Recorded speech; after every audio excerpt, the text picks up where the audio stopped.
Salmo 90, que es una oración de Moisés, varón de Dios. Si ya lo encontraron, vamos a dar lectura a la palabra de Dios. Amén. Señor, tú nos has sido refugio de generación en generación. Antes que naciesen los montes y formases la tierra y el mundo, desde el siglo y hasta el siglo, tú eres Dios. Vuelves al hombre hasta ser quebrantado y dices, convertíos hijos de los hombres, porque 1000 años delante de tus ojos son como el día de ayer que pasó, y como una de las vigilias de la noche. Los arrebatas como con torrente de aguas, son como sueño, como la hierba que crece en la mañana florece y crece, a la tarde cortada y se seca. Porque con tu furor somos consumidos, y con tu ira somos turbados. Pusiste nuestras maldades delante de ti, nuestros yerros a la luz de tu rostro. Porque todos nuestros días declinan a causa de tu ira. Acabamos nuestros años como un pensamiento.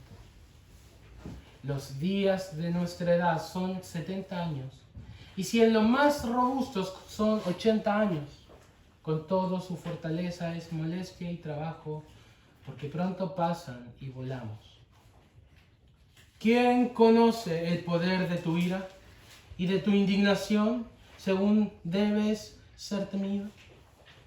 Enséñanos de tal modo a contar nuestros días, que traigamos al corazón sabiduría. Vuélvete, oh Jehová, ¿hasta cuándo? Y aplácate para con tus siervos. De mañana sácianos de tu misericordia, y cantaremos y nos alegraremos todos nuestros días. Alégranos conforme a los días que nos afligiste, y los años en que vimos el mal. Aparezca en tus siervos tu obra, y tu gloria sobre sus hijos. Sea la luz de Jehová nuestro Dios sobre nosotros, y la obra de nuestras manos confirma sobre nosotros. Sí, la obra de nuestras manos confirma. Amén. Amén. Vamos a tener un tiempo de oración al Señor. Recordábamos, Señor, en el grupo en casa, cómo tú te lamentaste por Jerusalén y por cómo, teniendo la paz en medio de ella, al príncipe de paz no lo conoció porque estaba velado de sus ojos, porque estaba ciega. Y de la misma manera, Señor, hoy nosotros, si tu Espíritu Santo no saca la venda de nuestros ojos, estaremos ciegos a tu gloria y estaremos ciegos, Señor, a tu palabra. Y no conoceremos, Señor, que en este día tú nos visitaste. Por eso queremos pedir que tu Espíritu Santo, el Consolador, venga, Señor, a nuestras vidas y a nuestros corazones para iluminarnos tu palabra y que podamos, Señor, contemplar tu gloria y tu majestad y a la vez nuestra fragilidad y nuestra debilidad. Y para que podamos, Señor, aprender en este día sabiduría. Sabiduría que desciende de lo alto y que viene solamente de ti, el Padre de las luces. Danos de tu sabiduría para saber, Señor, cómo vivir, para saber, Señor, cómo priorizar nuestro próximo año.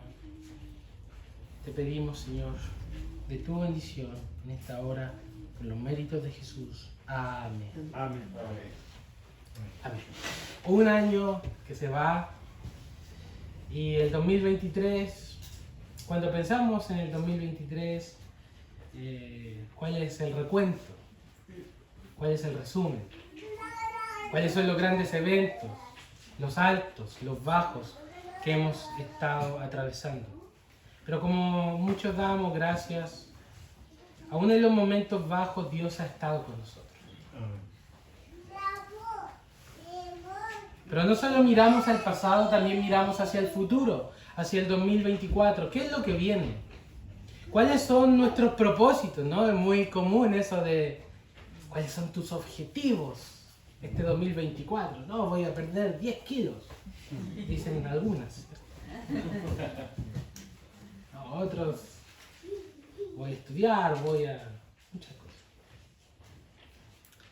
Y precisamente he escogido por la guía del Señor este salmo que nos enseña a cómo debemos mirar nuestra vida hacia el futuro y cómo debemos contar nuestros días.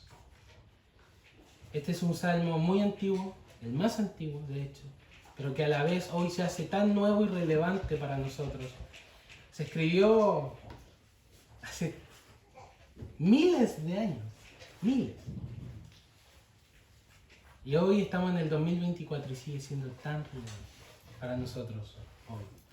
Así que hoy día vamos a hablar de Dios, nuestro refugio, un año más. Ese es el título de este sermón. Dios, nuestro refugio, un año más. Y voy a dividir este salmo en 4 objetivos para nuestro 2024. El primer objetivo va a ser conocer más a Dios. El segundo objetivo va a ser conocernos más a nosotros mismos. El tercer objetivo para nuestro 2024 va a ser crecer en sabiduría y experimentar la gracia de Dios. Y por último, enamorarnos más de Jesús. ¿Okay? Así que vamos a dividir así nuestro sermón para que tenga un esqueleto general de cómo yo voy a ir exponiendo este salmo. Nuestro primer propósito, conocer más a Dios. El versículo 2 dice: antes que naciesen los montes y formasen la tierra y el mundo, desde la eternidad y hasta la eternidad, tú eres Dios. Este versículo básicamente nos enseña 2 cosas. 1, Dios creó todo. En el principio creó Dios los cielos y la tierra, dice en el inicio de nuestras Biblias, ¿cierto? Y todo en la creación tiene su origen en Dios. Y el lenguaje que utiliza aquí a Moisés es un lenguaje de nacimiento, de alumbramiento. En el original dice: antes que fuesen engendrados los montes y que dieses a luz la tierra y el mundo. Entonces se pone en un lenguaje como que el mundo ha nacido de Dios. Así como un hijo nace de su madre, el hijo no tiene propia existencia, deriva su existencia de sus padres. De la misma forma el mundo deriva su existencia de Dios, y todo lo que Dios ha creado está en dependencia de su creador. Nada de lo que Dios creó es independiente por sí mismo. Entonces, primera cosa, Dios es el creador y toda su creación depende de él. Segunda cosa que nos enseña este versículo, que Dios es eterno. Porque dice: antes que formases los montes y naciese la tierra y el mundo, desde la eternidad y hasta la eternidad, ¿qué dice? Tú eres. ¿Qué es esa palabra? Ser. Existir, ¿no? Lo que nos dice este versículo es que Dios existía desde antes de este mundo. Entonces, ¿de dónde saca Dios su existencia? Nosotros la sacamos de Dios, eso está claro. Pero ¿de dónde la saca Dios? Él es autoexistente. Él nunca comenzó a existir. Él siempre ha existido. Desde el siglo y hasta el siglo, tú eres Dios. Y como Él es autoexistente, es decir, Él no es creación. ¿Quién creó a Dios? Nadie, porque Él no es creación. Él es un ser independiente y autoexistente. Y como Él ha existido desde siempre, eso hace que Dios no dependa de nada fuera de Él. ¿Se entiende? Nosotros dependemos de cosas fuera de nosotros para vivir. Pero Dios no. Dios es autosuficiente. Y esto lo enseña, por ejemplo, el discurso de Pablo a los atenienses, ahí en el Areópago, ¿cierto? Hechos 17. Del verso 24 y 25, él les dice: el Dios que hizo el mundo y todas las cosas que en él hay, siendo el Señor del cielo y la tierra, o sea, ahí habla de la creación, ¿no? El Señor, el Dios que hizo el mundo. Luego dice: no habita en templos hechos por manos humanas, ni es honrado por manos de hombres. ¿Qué sigue? ¿Me ayuda?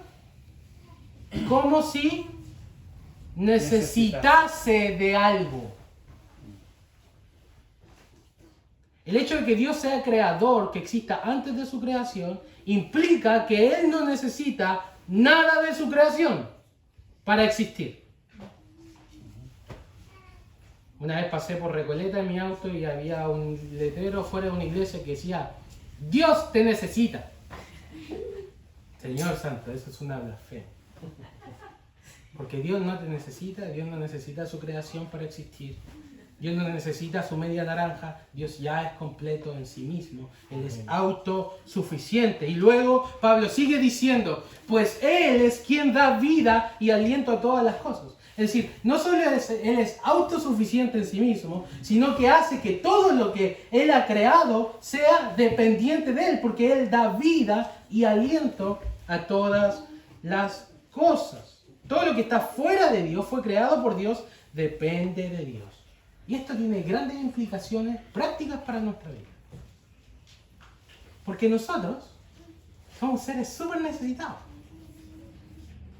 Los más rudos acá, a ver, aguanten la respiración 7 minutos a ver cómo le va. No podemos vivir sin aire 7 minutos, hermano. Mucho menos. A ver, intente vivir un mes sin sueldo.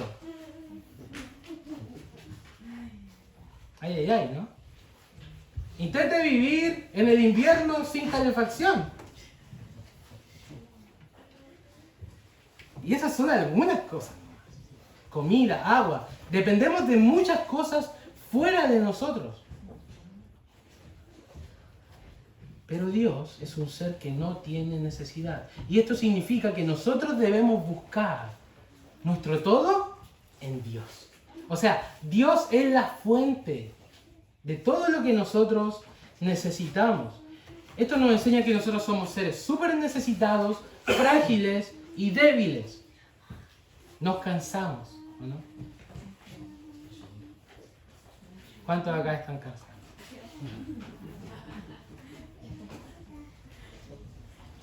¿Cuántos acá están enfermos? ¿Cuántos acá esta semana su ánimo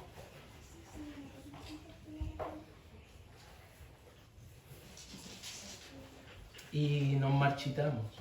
Pero ante nuestro cansancio, enfermedad, baja de ánimo, debilidad, necesidad, fragilidad, lo que este versículo nos dice es que nuestro todo está en Dios. Nuestro refugio está en Dios. Él puede suplir todas nuestras necesidades. ¿Por qué? Porque Él no necesita de nada.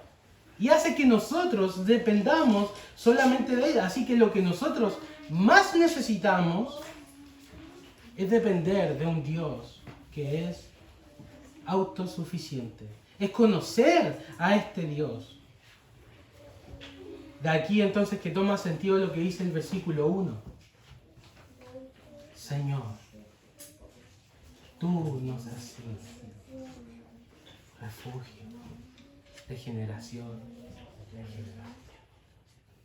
Si Dios es un Dios eterno, autosuficiente, independiente, y nosotros somos necesitados, frágiles, dependientes, eso significa que ¿dónde debemos hallar nuestro refugio?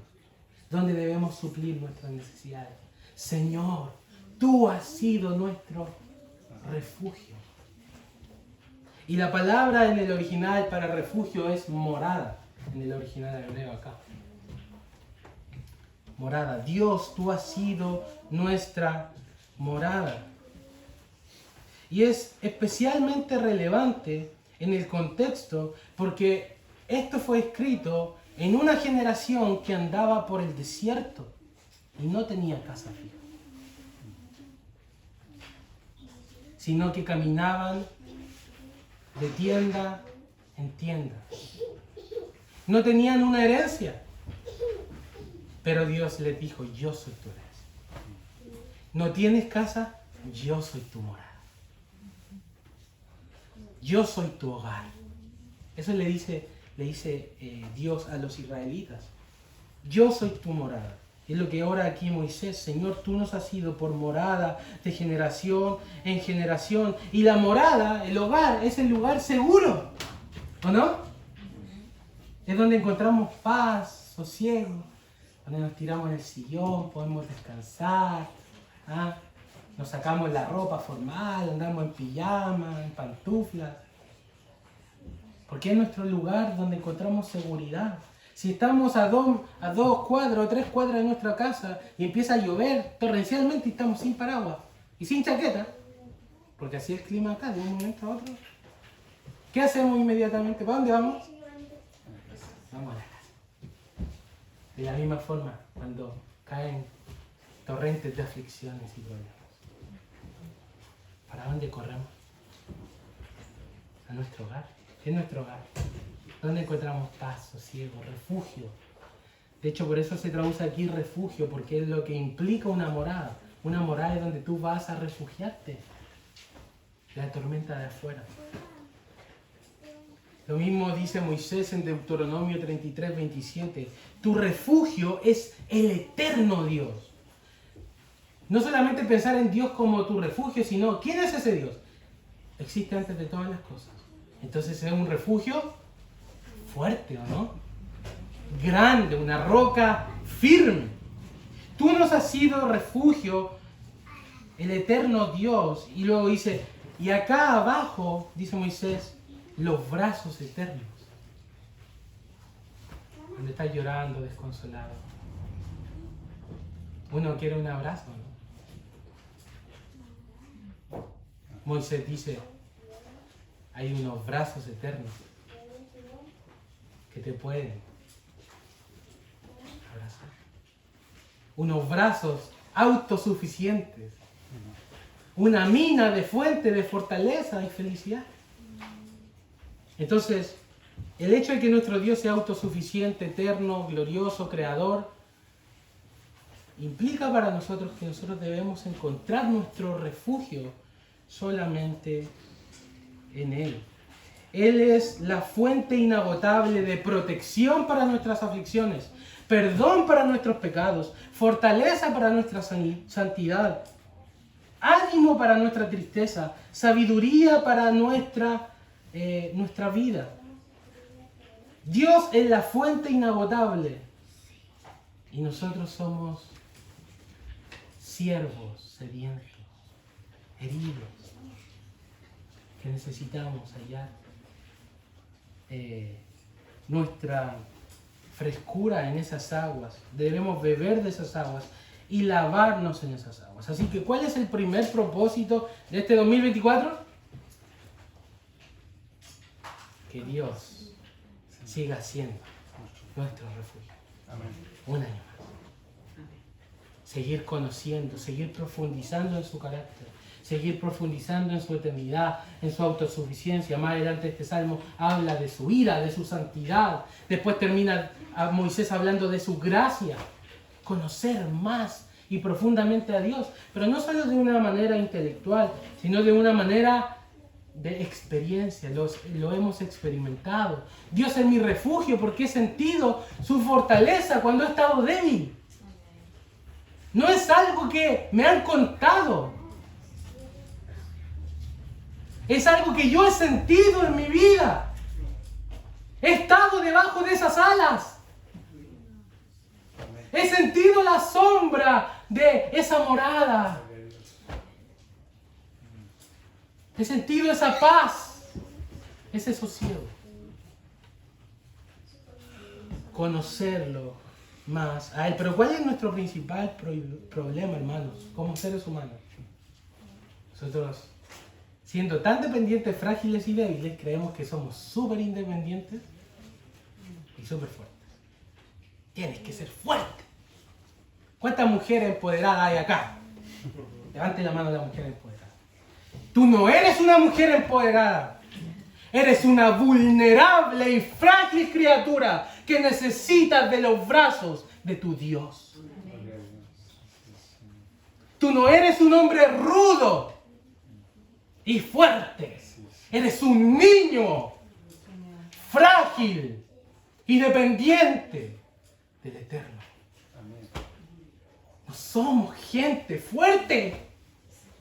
Somos personas que necesitamos el refugio constante de nuestro Señor. Primer propósito, conocer más a Dios.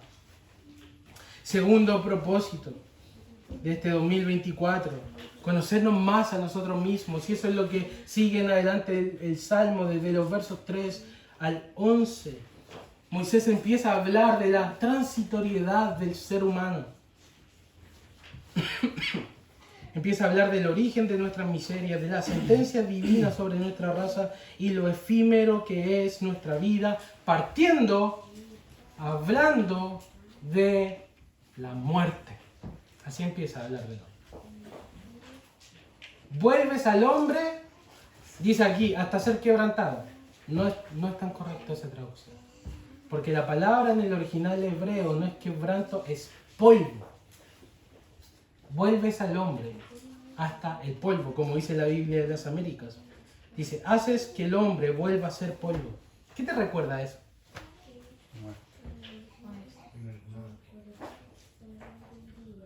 Polvo eres. Y el polvo volverás. ¿Cuándo Dios dijo eso? ¿Cuándo Dios dio esa sentencia para la raza humana? Cuando el hombre cayó, ¿no? En pecado. Polvo eres y al polvo volverás. Entonces dice el versículo, haces que el hombre vuelva a ser polvo, y luego dices, y aquí dices convertido hijos de los hombres, pero una traducción más precisa sería volver hijos de los hombres, porque el mismo verbo, estoy aquí entrando un poco en esto, no es mi intención, pero lo que dice acá literalmente el versículo es, hace que el hombre vuelva a ser polvo, y dices, volved hijos de los hombres. ¿Volver a qué? Aquí lo interpreta como convertidos de arrepentimiento. No es malo, eso Dios pide arrepentimiento en otras partes de la Escritura. Pero lo que Moisés está hablando en este versículo no es de arrepentimiento. Está hablando de la sentencia de Dios. A cada funeral que nosotros vamos, cuando vemos un ataúd, ahí hay una sentencia. Volved al polvo, hijos de los hombres. La muerte. Así que esta es la realidad que todo el mundo intenta soslayar. Morimos. Nadie quiere hablar de la muerte. Sobre todo en años nuevos. No, vamos a hablar de el bailoteo. Pero ¿qué nos enseña la sabiduría de Dios? Vamos a pensar que nuestra vida tiene un límite, hermanos. Nosotros no vivimos en esta tierra para siempre. Nuestra vida es como un día. Un día. Dios nos dio a todos un día. En un punto llega la noche y hasta ahí terminó el día. Tenemos luz por un tiempo. Hay límite. La luz del día llega a un límite. El Señor Jesús en Juan capítulo 9 dijo, tengo que trabajar en tanto el día dura. Y la noche viene cuando ya ninguno puede trabajar. Estaba hablando de su muerte. Que tenía que hacer sus obras, sus milagros, su predicación en tanto que el día dura. Y lo mismo con nosotros. Hay un día que esta sentencia se cumplirá en nosotros. Polvo eres. Y al polvo volverás. Amén.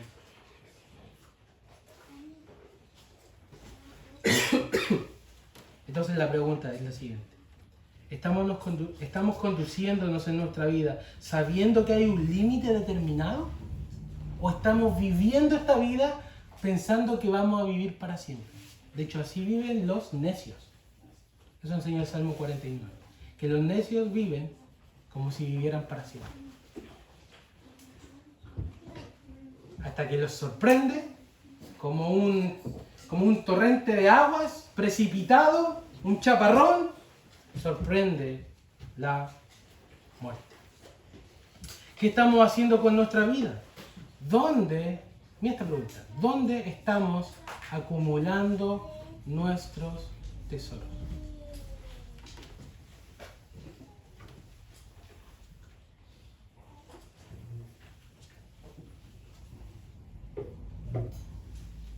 Porque si tenemos un límite, tenemos que pensar en qué vamos a hacer en ese límite, ¿no? Era una vez un hombre muy rico, que tenía una empresa. Le fue súper bien.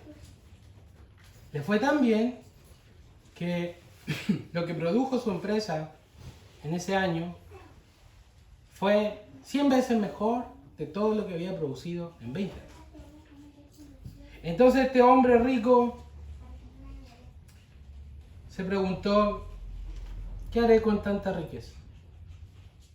Y se dijo a sí mismo, esto haré, voy a abrir más cuentas donde invertir mi dinero y guardar toda mi ganancia. Y diré a mi alma, alma, muchos bienes tienes guardados para muchos años.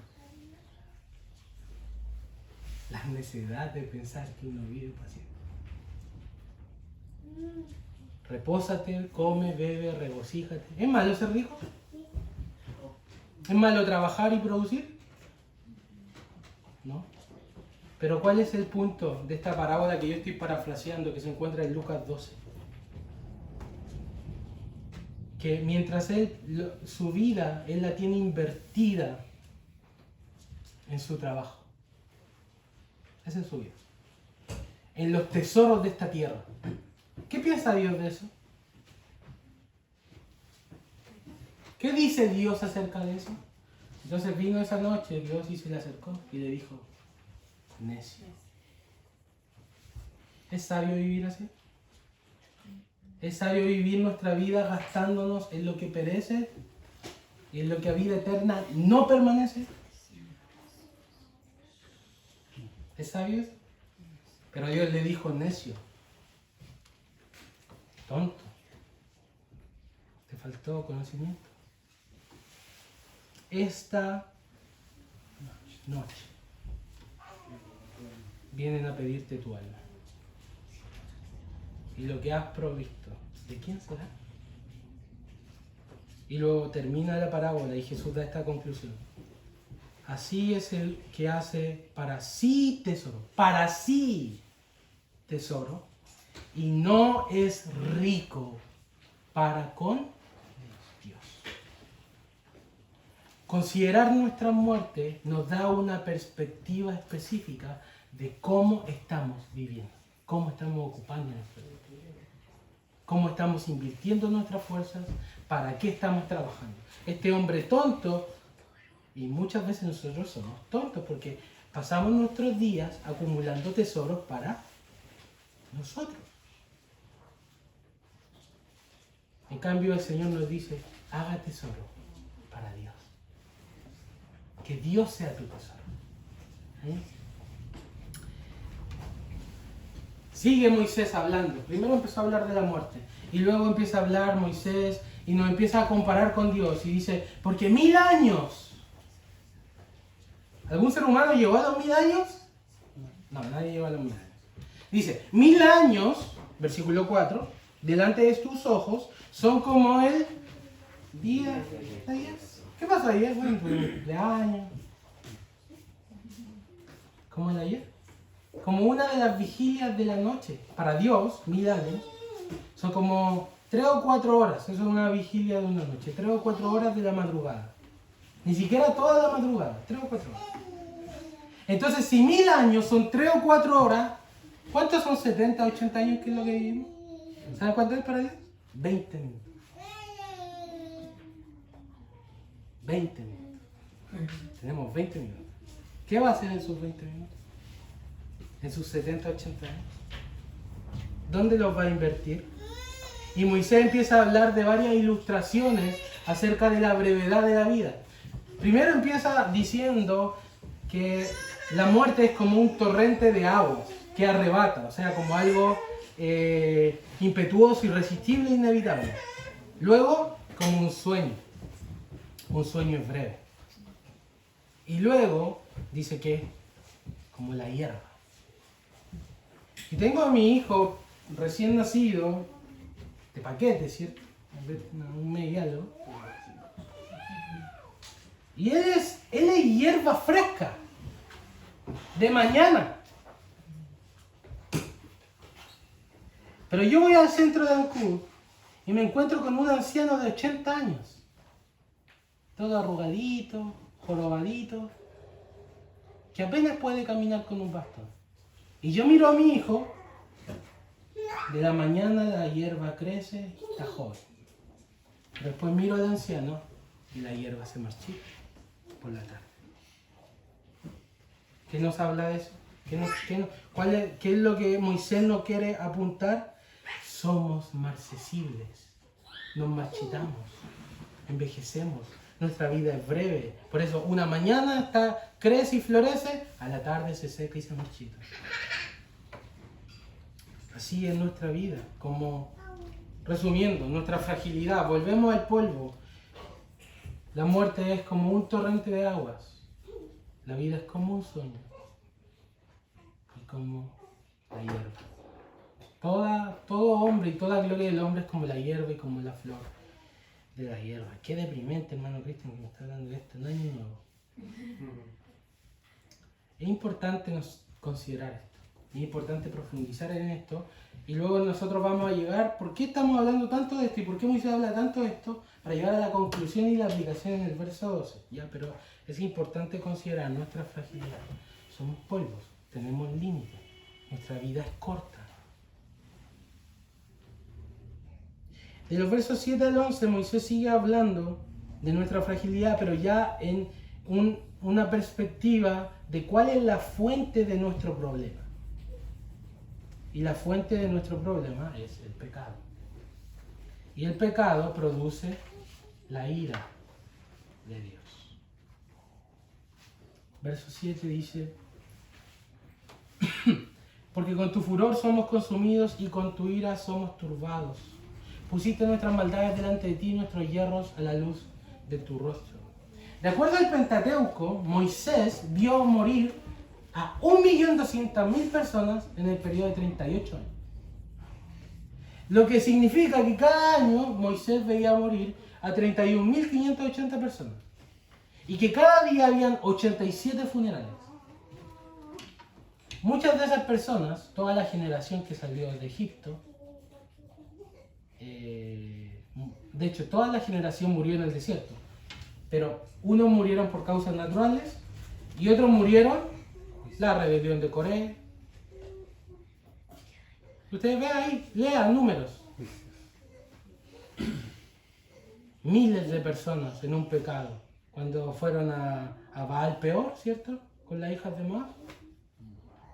¿Cuántos miles murieron ahí? Cuando murmuraron en Kibrot Ataba, danos carne, ya estamos chatos de este maná. ¿Cuántos murieron? Cuando hicieron el becerro de oro. Y ahora lee el versículo 7. Porque con tu furor somos consumidos y con tu ira somos turbados. Pusiste nuestras maldades delante de ti, nuestros hierros a la luz de tu rostro. Y así como los israelitas fueron destituidos de la tierra prometida por su pecado, las Escrituras enseñan que todo ser humano está destituido de la gloria de Dios por su pecado. Estamos destituidos del reposo por causa de nuestro pecado. Y la razón de esta destitución, de esta ira de Dios implacable contra la raza humana, es el pecado. El versículo 8 lo explica así. Pusiste nuestras maldades delante de ti, nuestros hierros, y ahí nuevamente la traducción no es tan precisa porque no hay hierros, es secreto. Eso nos enseña que lo que hacemos, aunque esté oculto de la vista de los demás, no está oculto en la vista de Dios.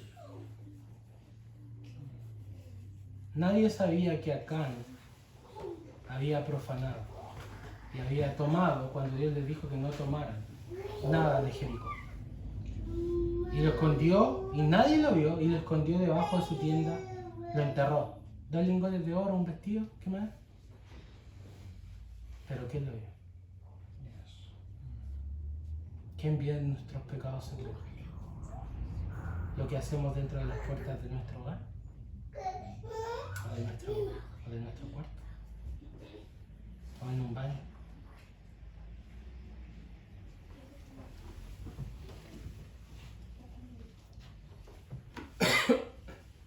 Entonces dice, acabamos nuestros años como un pensamiento, pronto pasamos y volamos. La ira de Dios está sobre el pecado y Moisés sabe que Dios es santo. Y sabe que si nosotros nos rebelamos contra Él, su ira caerá sobre nosotros. Entonces, hasta el versículo 11, ¿qué ha hablado Moisés hasta acá? Primero partió hablando de que Dios es eterno, de que Dios es autoexistente, de que Él es creador de todo y que a la vez ese Dios es nuestro refugio. Pero después empezó a hablar, eso es la eternidad de Dios, y después empezó a hablar de cómo nosotros los seres humanos somos frágiles, somos como hierbas, somos como un sueño, como un pensamiento, como un suspiro, y que somos tan frágiles y morimos debido a que pecamos. De hecho, la sentencia de la muerte es por el pecado. La paga del pecado es la muerte, así dice Romanos 6. Entonces, luego de haber reflexionado todo eso, ahora Moisés llega a la conclusión aplicativa en el versículo 2. Y dice, enséñanos a contar nuestros días. De acuerdo a lo que hemos visto hasta ahora. ¿Cómo son nuestros días? ¿Son largos o son cortos? ¿Son muchos o son pocos? Entonces es muy relevante meditar en nuestra fragilidad y muerte para poder vivir con sabiduría. Porque la manera en que nosotros vamos a apreciar nuestros días es sabiendo que cada día que pasa es uno menos en esta tierra.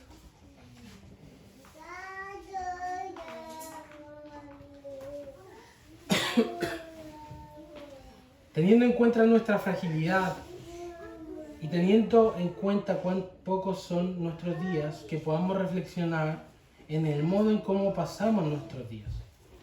Y hoy es un día de contar, ¿o no? 10, 9, 8. ¡Feliz 2024! Hoy es un día de contar. ¿Cómo vamos a contar? Teniendo en cuenta cuán cortos son los años.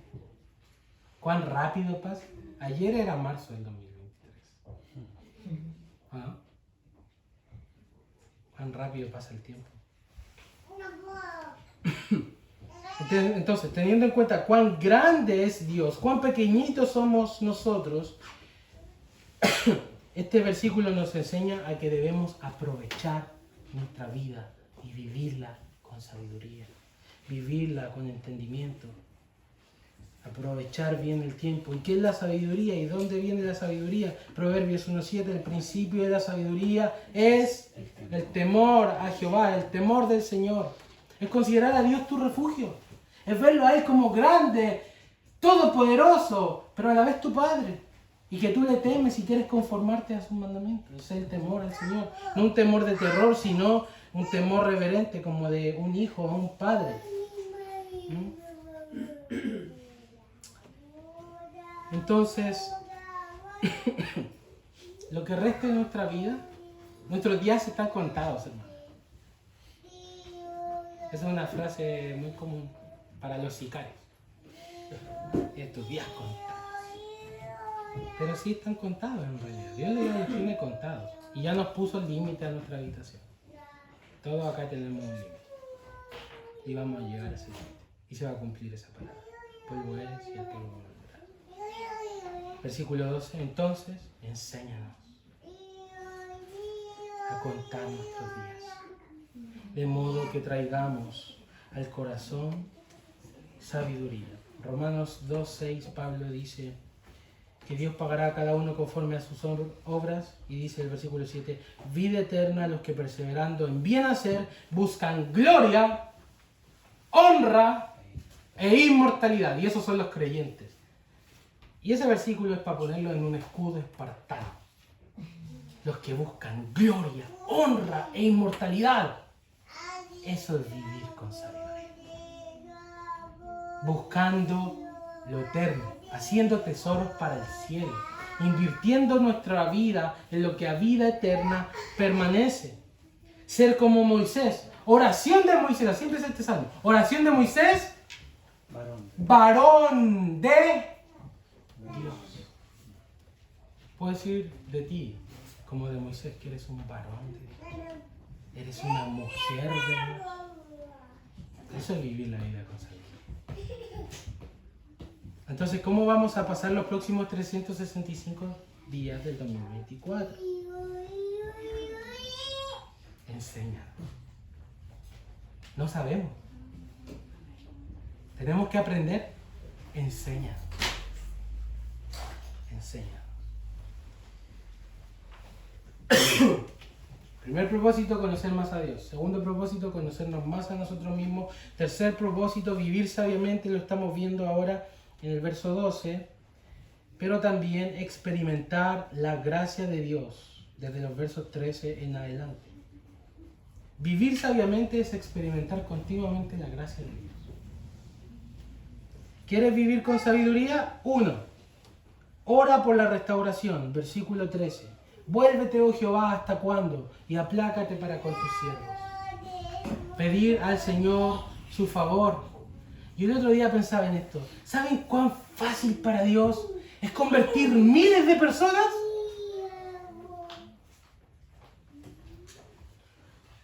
¿Saben cuán fácil para Dios es tornar de vuelta esta ciudad y hacer que el 80% de católicos sean 80% de cristianos bíblicos? ¿Saben cuán fácil es eso para Dios? Pero yo creo que eso no pasa, en parte, porque muchas veces nosotros somos un estorbo para la obra. Porque nuestro pecado está entre medio y no nos arrepentimos de nuestro pecado. Los grandes avivamientos de la historia comenzaron con gente de rodillas reconociendo que eran faltos y que necesitaban que Dios sí o sí viniera y los visitara. Vuélvete, oh Jehová, ¿hasta cuándo? Y aplácate. Aplacar la ira es desviar la ira. Dios está irado por el pecado. Aplácate para con tu siervo. No nos des de tu vida. Vivir con sabiduría en este 2024 es orar por la restauración de esta ciudad. Orar por la restauración de tu familia. Tal vez hay enojo de Dios. Un enojo paternal. Por pecados no confesados, sino tratados en tu familia. Vuélvete, Señor. Aplaca tu ira para con nosotros. En segundo lugar, tener comunión íntima y matutina con Dios. Verso 14. De mañana sácianos de tu misericordia.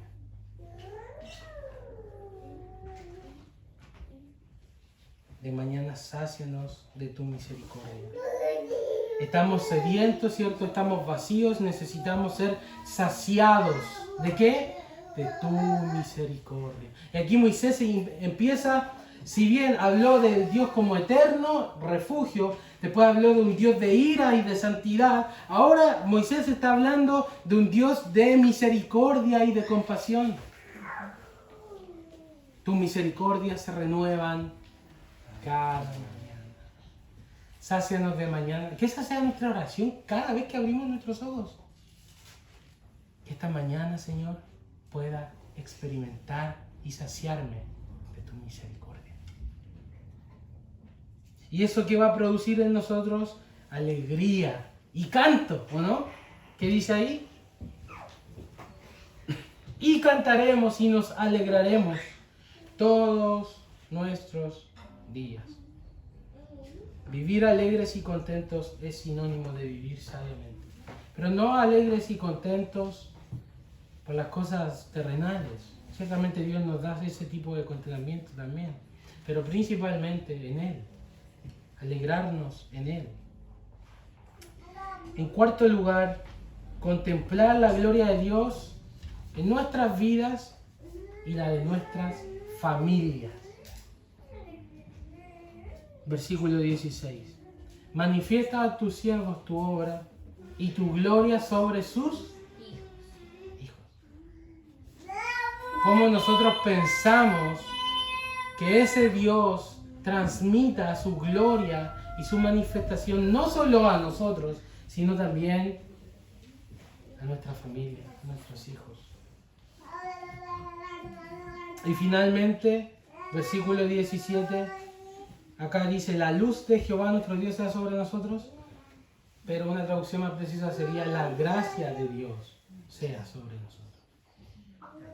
Su gracia. Vivir dependiendo de su gracia sobre nosotros. Y el Salmo termina en el versículo 17, la segunda parte, diciendo Moisés, repitiendo, la obra de nuestras manos confirma. En el desierto la gente no podía dejar monumentos. Sin embargo, todo lo que es hecho en servicio para Dios y para la gloria de Dios resuena en la eternidad.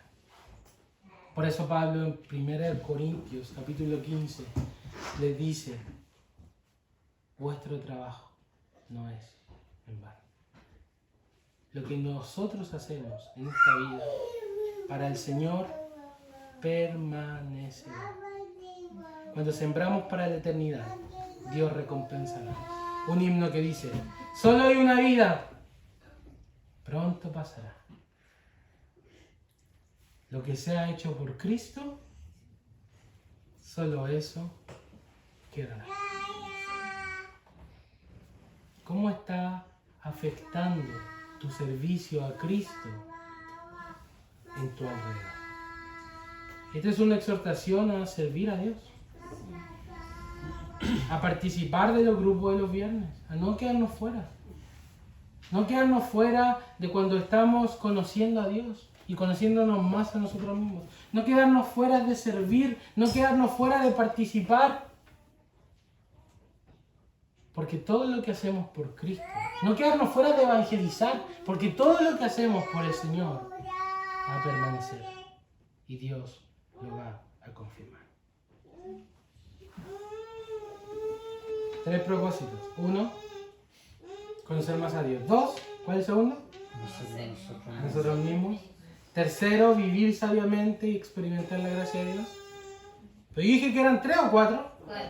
4, ya, muy bien. Están atentos. ¿Y cuál es el cuarto, hermano Cristian? Si el versículo 17 hasta ahí no me llega. ¿Hay más versículos más abajo? Enamorarnos más de Jesús. ¿Por qué? ¿Y por qué Jesús? Juan capítulo 5, Jesús confronta a los fariseos y les dice, si ustedes creyeran a los escritos de Moisés, ¿este es un escrito de Moisés o no? Si ustedes creyeran a los escritos de Moisés, me creerían a mí, porque de mí, dijo Jesús de Nazaret, escribió él. ¿Y dónde escribió acá? Si aquí yo no veo la palabra Jesús. Antes que naciesen los mundos y formasen la tierra y el mundo. Desde el siglo y hasta el siglo, tú eres Dios. En el principio era el Verbo. Y el Verbo estaba con Dios. Y el Verbo era Dios. Este era en el principio con Dios. Antes que Abraham fuese, yo soy, dijo Jesús. Y luego el versículo 3 de Juan capítulo 1 dice, porque todas las cosas por Él fueron hechas. ¿Quién es el creador? Todas las cosas por Él fueron hechas. Y sin Él nada de lo que ha sido hecho fue hecho. Entonces, ¿de quién está hablando el versículo 2? Del Hijo de Dios. Moisés escribió de mí. Pero el Hijo, el Verbo eterno, versículo 14 de Juan capítulo 1, y el Verbo fue hecho carne. Y toda la fragilidad que nosotros leímos a continuación describe la naturaleza de Jesús, su naturaleza humana. Lo eterno se unió con lo temporal, la mortalidad se unió con la inmortalidad. Jesús estuvo cerca de nuestras debilidades, en nuestra naturaleza humana, y estuvo cerca de Dios por las perfecciones de su divinidad. Jesús tenía las dos naturalezas, divina y humana, la naturaleza del ofensor, el hombre, y la naturaleza del ofendido, Dios. Así que ¿de quién habla este sermón? Jesús. El Dios eterno, que se hizo un bebé de pecho, que creció en sabiduría y gracia y comenzó su ministerio, que duró 3 años, y que al final de su ministerio, ¿qué pasó? Versículo 11. ¿Qué dice el versículo 11? ¿Quién conoce el poder de tu ira y de tu indignación? ¿Tú conoces el poder de la ira de Dios? ¿Tú conoces la indignación de la ira de Dios? No, y yo tampoco. Pero ¿sabes quién la conoce?